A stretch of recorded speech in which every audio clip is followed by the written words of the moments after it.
اور معاشرے کا کتنا کمینہ شخص ہے وہ جو کسی کی بیٹی کو اس لیے تنگ کرتا ہے کہ وہ جہیز نہیں لے کے آئی، یا وہ اس کی خواہش کے مطابق، اس کی توقع کے مطابق جہیز نہیں لائی۔ شریعت اسلامیہ نے تو نکاح کو آسان قرار دیا، اور یہ جو ہم اتنی لمبی چوڑی باراتیں لے کر کے چلے جاتے ہیں بیٹی والوں کے گھر میں، تو اسلام میں تو اس کا ایسا کوئی تصور نہیں ہے۔ 500 600 لوگ بیٹی والوں کے ہاں چلے جاتے ہیں اور جس طرح کسی محاذ پہ جا رہے ہیں۔ نکاح فی المساجد کا رواج اگر ڈالا جائے تو ہماری زندگیاں سوکھی ہو جاتی ہیں۔ یہ جو مروج سلسلہ ہے، اس سے غریب لوگ تو پریشان ہیں ہی، امیر لوگ بھی سکھ میں نہیں ہیں۔ آج 1 کروڑ روپیہ شادی پہ خرچ آ رہا ہے، اور جس کی 4 بیٹیاں ہیں وہ ساری زندگی اسی کام میں ہی لگا رہتا ہے۔ اور غریبوں کی زندگی تو اجیرن ہے۔ غریب کی بیٹیاں سگڑ ہیں، سمجھدار ہیں، سنجیدہ و متین ہیں، پڑھی لکھی ہیں، خوبصورت ہیں، لیکن ان کے رشتے قبول اس لیے نہیں کیے جا رہے کہ ان کے پاس دینے کے لیے کچھ نہیں ہے۔ اور اب ایک سلسلہ چلا جہیز فنڈ کا اور اجتماعی شادیوں کا،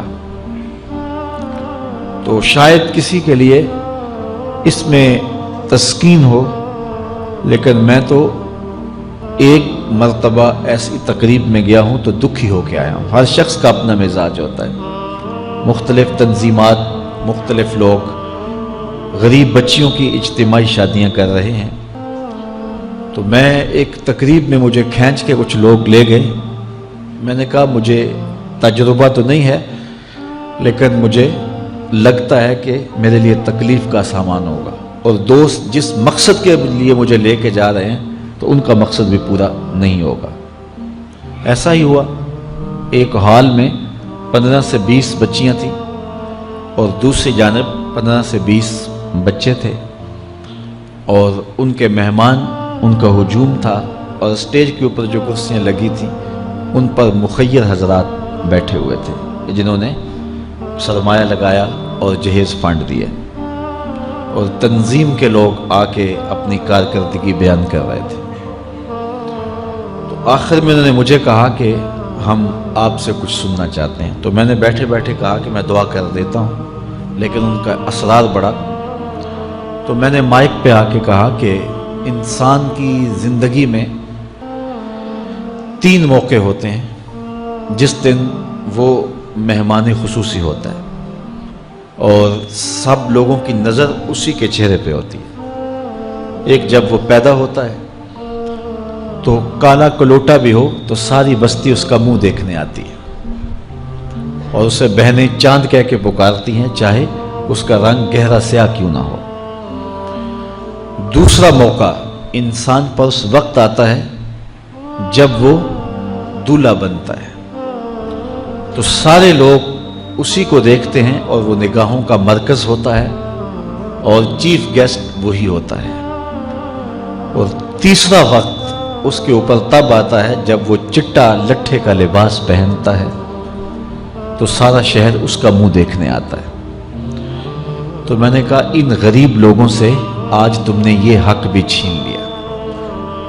آج مخیر حضرات کو اوپر بٹھایا اور ان کو نیچے بٹھایا ہوا ہے، اس لیے کہ یہ غریب ہیں، اور کسی کے چہرے کے اوپر میں نے کہا خوشی کے آثار نہیں نظر آ رہے، اداسیاں ہیں، اور اتنے لوگوں کو ان کی غربت کا گواہ بنا رہے۔ ایک دم سکوت طاری ہو گیا حال پر، چونکہ مجھ سے وہ کچھ ایسی باتیں سننا چاہ رہے تھے جس سے ان کو داد ملتی۔ میں نے کہا تمہارے جذبے اپنی جگہ پہ، لیکن کاش کے رات کے اندھیرے میں ان بیٹیوں کے ماں باپ کو تم نے کچھ پیش کیا ہوتا اور یہ اپنے گھر سے رخصت ہوتی تو عرش والا رب بڑا راضی ہوتا۔ لیکن برا کرے نمائش کا کہ ہم نے ان بیٹیوں کا تماشا لگا دیا۔ میں ایک شہر میں گیا تو وہاں آج کل وہ پہلے تھا نا عمرے کے ٹکٹ محفل نعت میں، تو آہستہ آہستہ مجمع سمٹ گیا، تو اب ایک نیا سلسلہ شروع ہوا ہے کہ جہیز کی پرچیاں نکالی جائیں گی۔ تو اسی سال آپ کے قرب میں ایک جگہ 10 کے 15 جہیز فنڈ تھے، تو مجھے خطاب کرنے کے لیے انہوں نے کہا، تو بڑے شوق سے منتظم محفل نے بتایا کہ 15 بچیوں کا جہیز بھی نکالا جائے گا، اور اس پردے کے پیچھے ہزاروں بچیاں بیٹھی ہوئی ہیں۔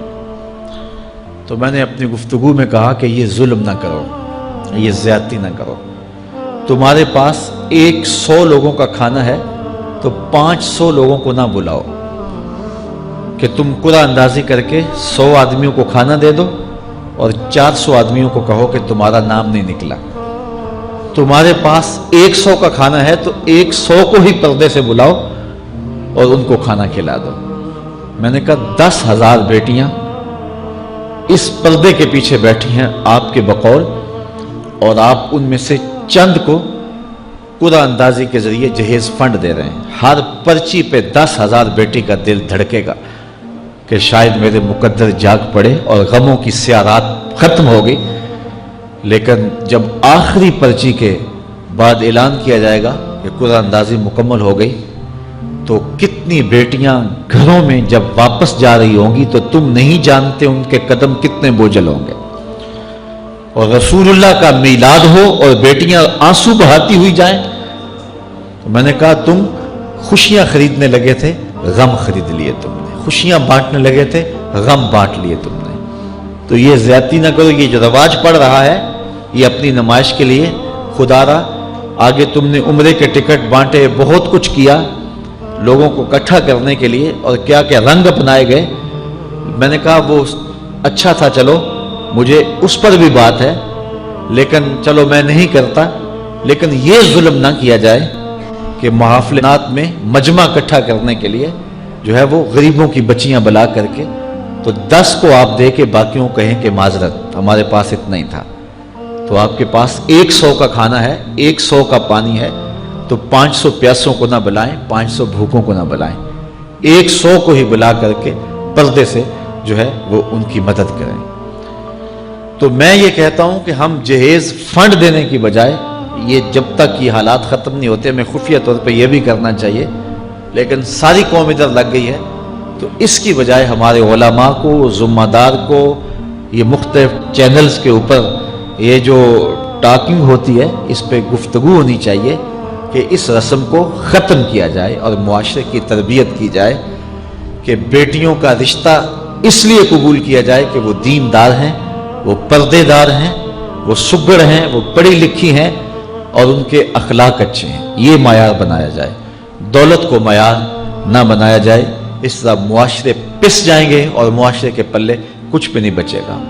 اور آج اندازہ نہیں ہے ہم کو کہ جس کی بیٹیاں گھر کی دہلیز پہ جوان ہے اس کی زندگی کتنی کٹھن گزر رہی ہے۔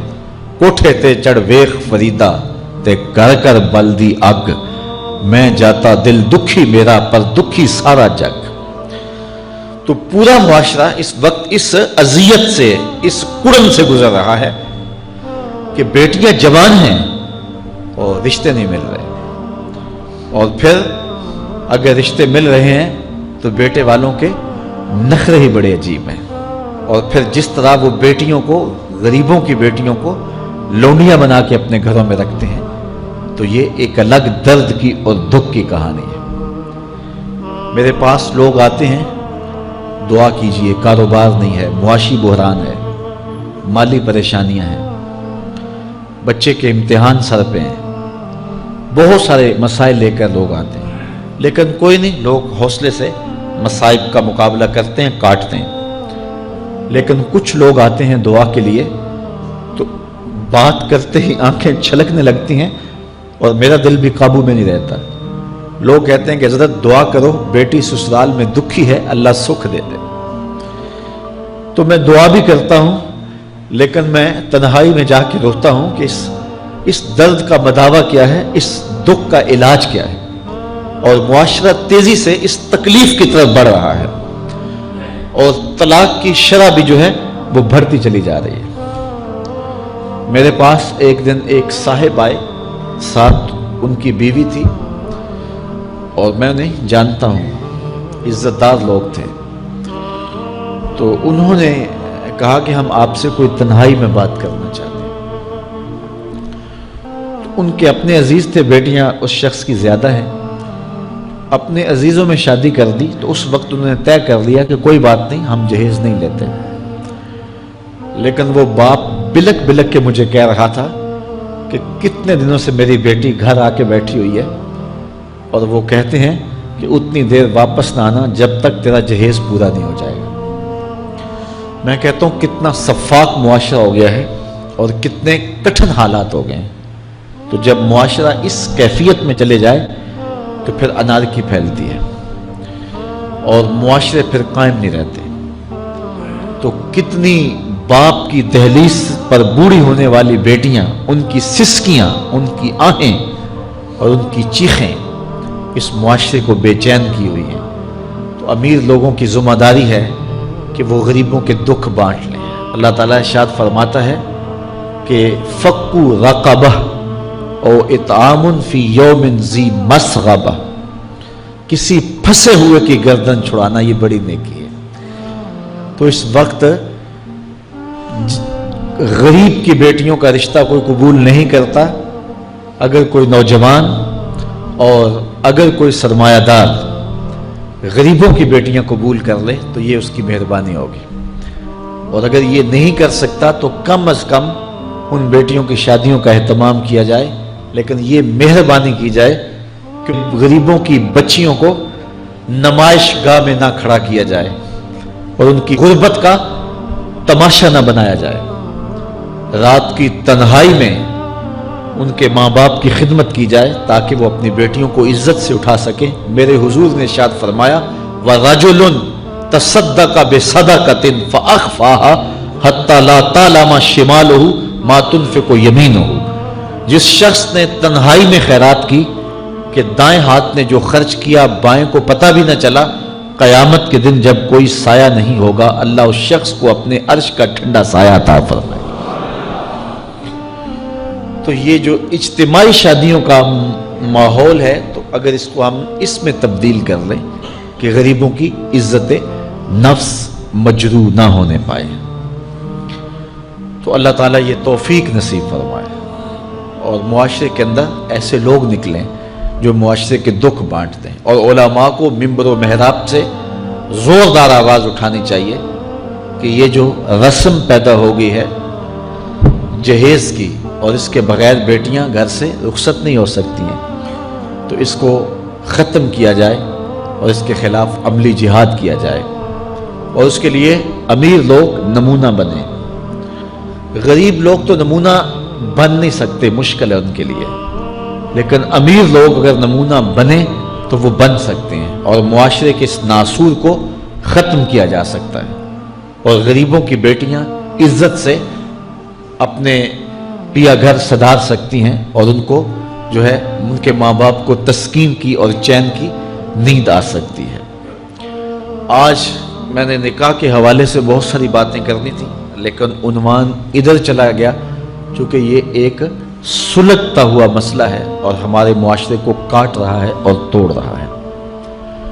ایک تو گھروں کی دہلیز پہ بیٹیاں بوڑھی ہو رہی ہیں، اور دوسرا شرع طلاق جو ہے وہ بڑھتی چلی جا رہی ہے۔ اس حوالے سے میں زیادہ لمبی گفتگو نہیں کرتا، صرف 2-4 باتیں کہ طلاق اگرچہ مرد کا شرعی حق ہے، اور اگر نباہ نہ ہوتا ہو تو طلاق دینا ناگزیر ہو جائے تو طلاق دینا ہی پڑتا ہے، لیکن اس کے باوجود اگر کوئی شخص اپنی بیوی کو برداشت کرتا رہے تو قیامت کے دن رب کی رحمتوں کا حقدار ہوگا۔ جائز کاموں میں جو سب سے ناپسندیدہ امر ہے وہ طلاق ہے، اور جب کوئی شخص طلاق دیتا ہے اللہ کا عرش بھی ہلنے لگ جاتا ہے۔ امرأہ مردودہ اس خاتون کو کہتے ہیں جس کے شوہر نے اس کو طلاق دے دی اور وہ اس قابل نہیں ہے کہ اس کا دوبارہ نکاح ہو سکے. پہلے ہی بڑی مشکل نکاح ہوا تھا، بدصورت تھی، جہیز نہیں لا سکی تھی، تو پہلے بڑی مشکل نکاح ہوا تھا، اب طلاق ہو گئی تو اب تو اور زیادہ امکان مشکل ہو گیا. تو وہ اپنے باپ کی دہلیز پہ بیٹھ گئی. آگے نکاح کا ارادہ بھی نہیں ہے چونکہ امکان باقی نہیں ہے. تو اس عورت کو شریعت میں کہتے امرأہ مردودہ، لٹائی گئی خاتون. حدیث میں آتا ہے کہ کل اس خاتون کے باپ کو اس کے گناہوں کی وجہ سے جہنم کا حکم ہوگا، تو یہ جہنم اور اپنے باپ کے درمیان آڑ بن کے کھڑی ہو جائے گی اور رب سے بحث کرے گی کہ میرے مالک تو نہ مجھے عقل دی نہ تو نے مجھے شکل دی. سسرال نے قبول نہ کیا اور خامن نے دھتکار دیا. یہ ایک بوڑھا باپ ہی تھا جو مزدوریاں کر کر کے میرا پیٹ پالتا رہا، اس کے بڑے گناہ ہوں گے لیکن مالک میں تو اس کو جہنم میں نہیں جانے دوں گی. اللہ سے لڑائی کرے گی، بحث کرے گی، اللہ اکبر، الجھاؤ پیدا کر دے گی. حدیث میں آتا ہے اللہ اس خاتون کی سفارش مان کے اس کے بوڑھے باپ کو جنت عطا فرما دے. اگر طلاق دینا ناگزیر ہو جائے، بہت ضروری ہو جائے طلاق دینا اور اس کے بغیر کوئی دوسرا راستہ نظر نہیں آ رہا، تو پھر بھی 3 طلاقیں اکٹھی نہ دیں. ایک طلاق دے دیں، اور ایک طلاق دینے کا فائدہ یہ ہوگا کہ 3 مہینے کے بعد عورت فارغ ہے، آگے نکاح کرنا چاہے تو کر سکتی ہے. لیکن اگر 3 ماہ کے بعد، 4 ماہ کے بعد، سال کے بعد، 2 سال کے بعد اس نے آگے نکاح نہیں کیا تو دوبارہ ان کا پروگرام نکاح کا ہو جاتا ہے، تو پھر واپس آنا آسان ہوتا ہے. تو لوگ یک مشت 3 طلاقیں دے دیتے ہیں اور پھر مسئلہ پوچھتے ہیں. تو چونکہ ہمارے یہاں کثرت احناف کی ہے اور واضح احکام جو شریعت کے ہیں وہ 3 اکٹھی طلاقیں اگرچہ ناپسند ہیں لیکن 3 طلاقیں اکٹھی 3 ہی ہو جاتی ہیں. تو پھر اس کے بعد اپنا مسلک بدلنے کی کوشش کرتے ہیں، یا جو ہے وہ ایسے لوگوں سے فتویٰ دیتے ہیں جن کا یہ فتویٰ نہیں ہے اور ایک عجیب الجھن میں مبتلا ہو جاتے ہیں. اس لیے اگر ناگزیر ہو جائے طلاق دینا تو پھر بھی 1 طلاق دینی چاہیے. جو 3 طلاقوں سے حاصل ہوگا، عورت سے الگ ہونا، وہ 1 طلاق سے ہی حاصل ہوگا. اور 1 طلاق بھی طہر کی حالت میں دینا چاہیے، عالم حیض میں نہیں، چونکہ ان دنوں کے اندر مرد کا رجحان عورت کی طرف زیادہ ہوتا ہے. اس لیے شریعت نے طہر میں طلاق دینے کا حکم دیا ہے اگر کوئی طلاق دینا چاہے. لیکن اگر کوئی حیض میں طلاق دے دے تو پھر بھی طلاق ہو جائے گی. 3 اکٹھی دے دیں پھر بھی طلاق ہو جائے گی. لیکن 1 طلاق اور وہ بھی طہر میں اگر دی جائے، ہاں مہینے کے وقفے کے بعد دی جائے تو پھر بھی موقع موجود ہوتا ہے. تو عمومی طور پہ لوگ 3 طلاقیں اکٹھی دے کے بعد میں پریشان ہوتے ہیں، چونکہ طلاق دینے کے بعد پھر پوزیشن سوچ کی اور گمان کی اور ہوتی ہے. تو یہ ضروری باتیں تھیں. کار ما آخر شدو آخر ز ما کار نشد.